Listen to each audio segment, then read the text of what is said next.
Spiritual people think that some of these things that they do are attractive, but it actually completely repels love and it blocks it from coming into their life.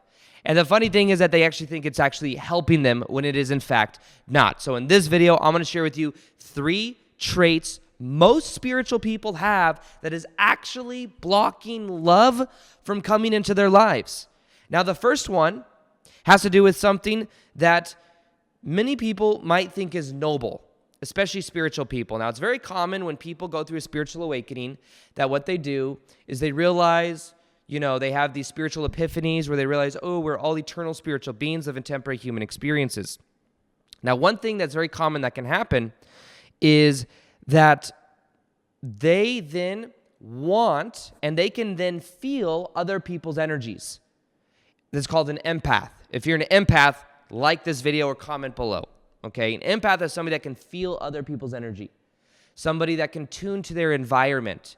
And many people that go through a spiritual awakening also have that empathic-type quality. Now, the thing is when someone has that empathic-type quality and they can feel other people's energy, there's a tendency for people to tune to others, because that's what they're doing. They're tuning to others to feel safe.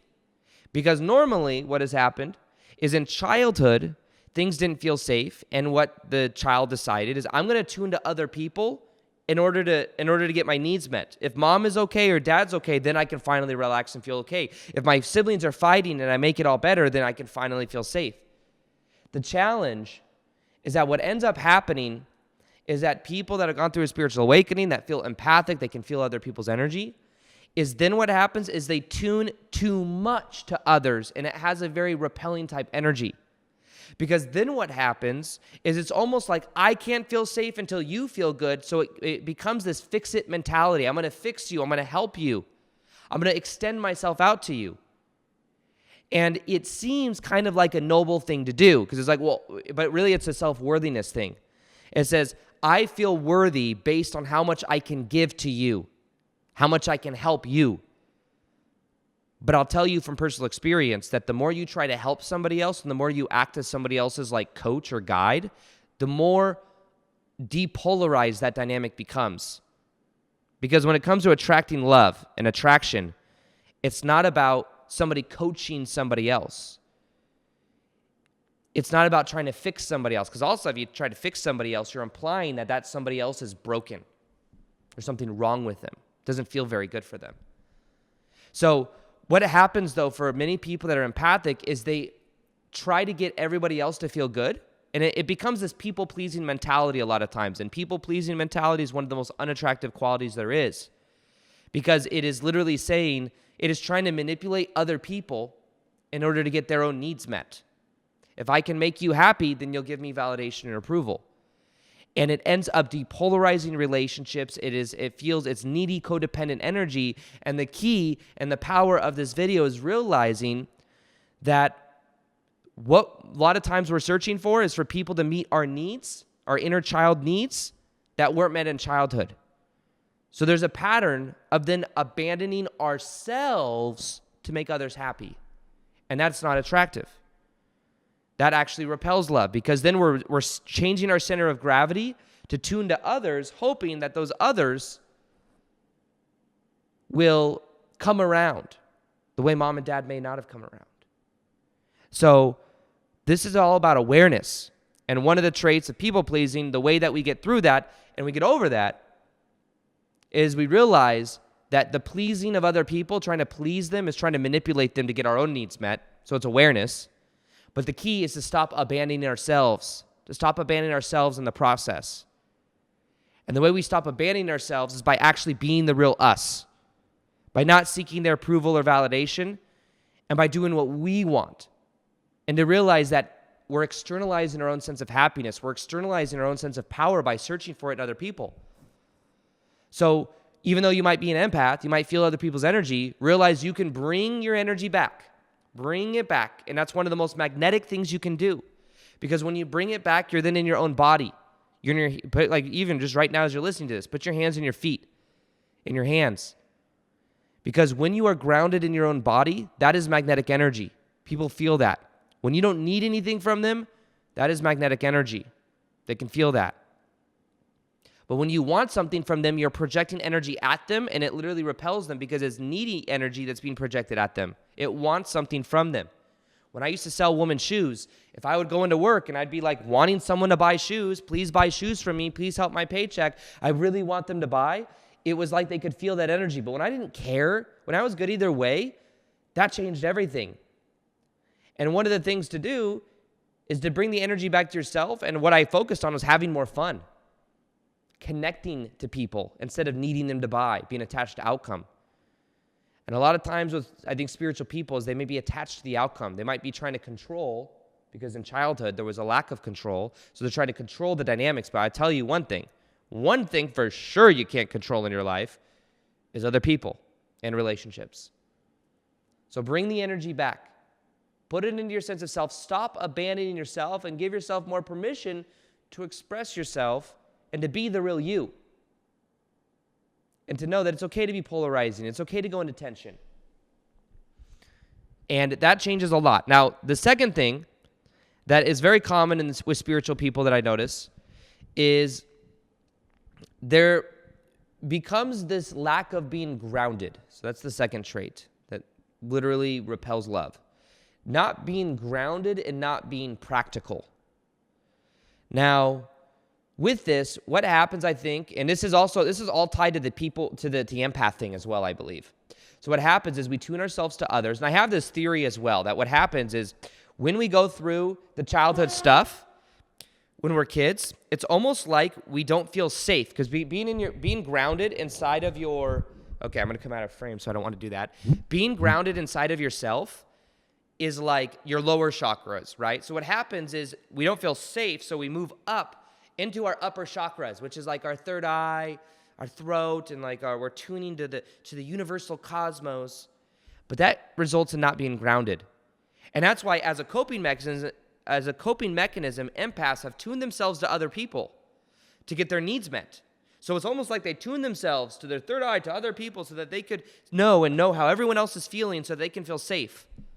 But then they also tune to the Pleiades, to the dolphins over here, to all of these extraterrestrial things, to all these conspiracy theories, to all these kind of heady third eye things. And what ends up happening is they end up not being grounded here.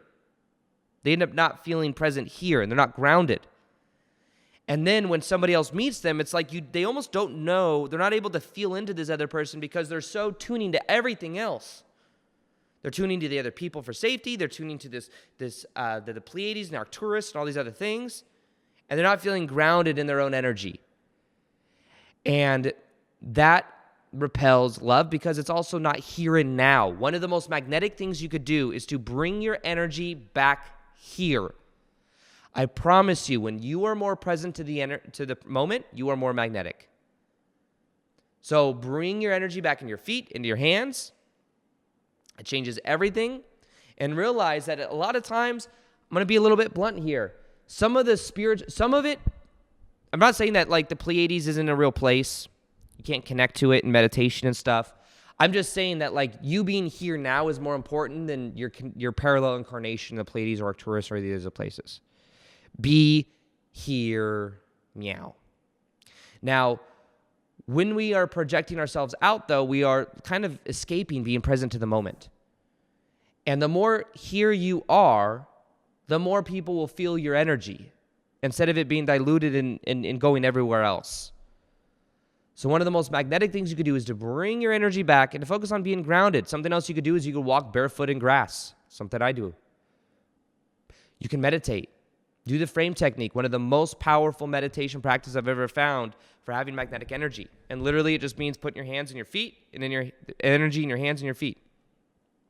Feeling the separation between you and others instead of tuning to everybody else.